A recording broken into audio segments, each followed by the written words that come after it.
जब बारिश आता है तो पानी आता है। जब बहुत सारा बारिश आता है तो बहुत सारा पानी आता है।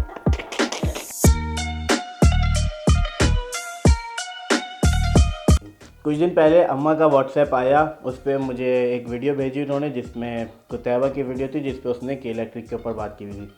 तो मैं भी न्यूज़ देखता हूँ और मुझे पता चला कि ये बड़ा बुरा हाल हुआ है कराची का बारिश की वजह से, ये सब चीज़ें। तो बहुत अजीब सा लगा और जिसकी वजह से मैंने बोला कि यार ये सीन तो मेरे साथ भी हुआ है।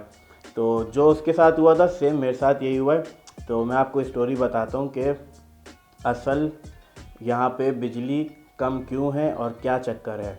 ये बात है कुछ दिनों पहले की। एक बंदा आया मेरे घर पे, उसने डोरबेल बजाई, सुबह का वक्त था। वो आया, सोफे पे बैठा, हमने बातचीत की। हमने पूछा भाई तुम क्यों आए हो, क्या चक्कर है। तो उसने बताया कि भाई यहाँ पे जो है बहुत सारी कंपनीज होती हैं इलेक्ट्रिसिटी की और पानी की और इन सब चीज़ों की।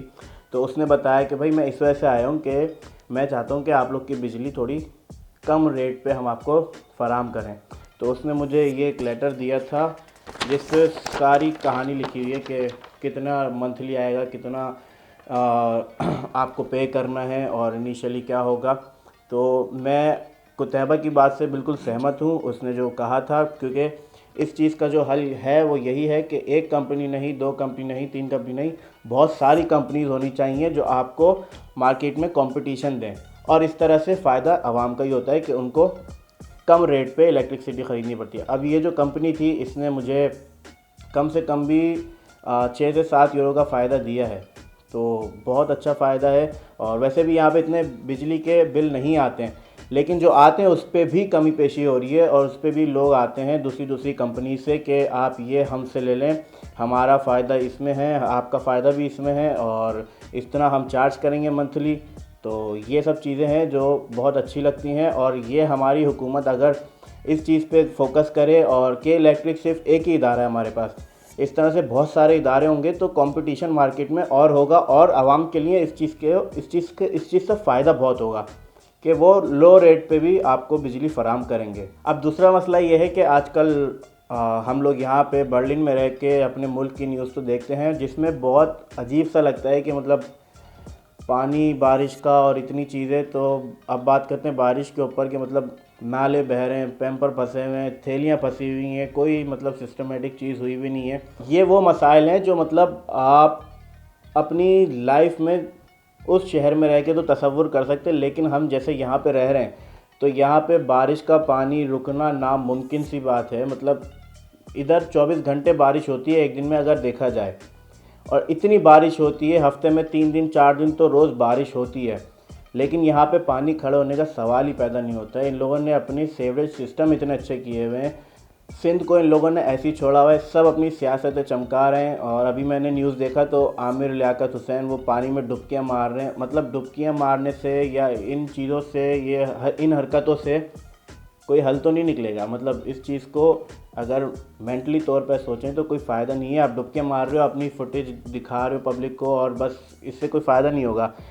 मेन मुद्दे पे आने की बात जो है वो यही है कि इसको ठीक कैसे किया जाए। हम लोग बाहर रहते हैं इसलिए हम लोग का दिल दुखता है, और मेरी कुछ ख़ास लगाव है अपने मुल्क से, तो मुझे बहुत दुख होता है न्यूज़ वगैरह देख के। तो ये सब चीज़ें जो हैं वो बुरी लगती हैं। और मतलब दुनिया कहाँ जा रही है।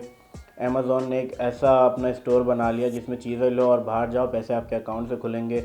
यहाँ पे ऐसी ऐसी गाड़ियाँ हैं, मतलब मेरी एक वीडियो थी जिसमें मैंने दिखाया था कि Mercedes without driver, auto drive पे डाल के, ये सब चीज़ें यहाँ पे नॉर्मली यूज़ हो रही हैं और हम लोग बारिश का पानी नहीं निकाल पा रहे हैं अभी तक।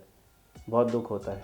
स्विट्ज़रलैंड जैसे मुल्क वो कचरे से इलेक्ट्रिसिटी बना रहा है और दूसरे मुल्कों से कचरा ख़रीदता है, क्यों? ताकि वो इलेक्ट्रिसिटी बना सके। तो लोग यहाँ तक पहुँच गए हैं और हम लोग इसी बात पर लड़ रहे हैं कि बारिश का पानी कैसे निकालें, कि इलेक्ट्रिक वालों ने अपना धंधा डाला हुआ है। समझ नहीं आ रहा है कि क्या होगा। आपकी ज़िम्मेदारी कि अपना मुल्क ख़ुद ठीक रखें। अगर हम ये थैलियाँ इस्तेमाल ना करें और ये सब चीज़ें इस्तेमाल ना करें तो नालों में ना पानी फंसेगा, ना सीवरेज सिस्टम ख़राब होगा। हम लोग की कुछ गलतियां हैं और हुकूमत की तरफ से भी बहुत गलतियां हैं। मुझे यहाँ पे 1 साल हो गया है, तो वहाँ पे रहते थे, वहाँ का अजीब सा एक्सपोजर देखा वो क्यों अजीब लगा हमें, क्योंकि हम यहाँ पे आए हैं और हम अब ये चीज़ें फील कर रहे हैं। अगर ये चीज़ें हट जाएं और ये चीज़ें ख़त्म हो जाए हमारे मुल्क से, तो हम भी वहाँ पे जाएंगे। हमें कोई शौक़ नहीं है अपने घर वालों से दूर रह के काम करना और यहीं पे पढ़ाई करना। तो इसलिए बड़ा अजीब सा लगता है और ये हमारे मुल्क और हमारे हुक्मरानों को इस बारे में सोचना चाहिए।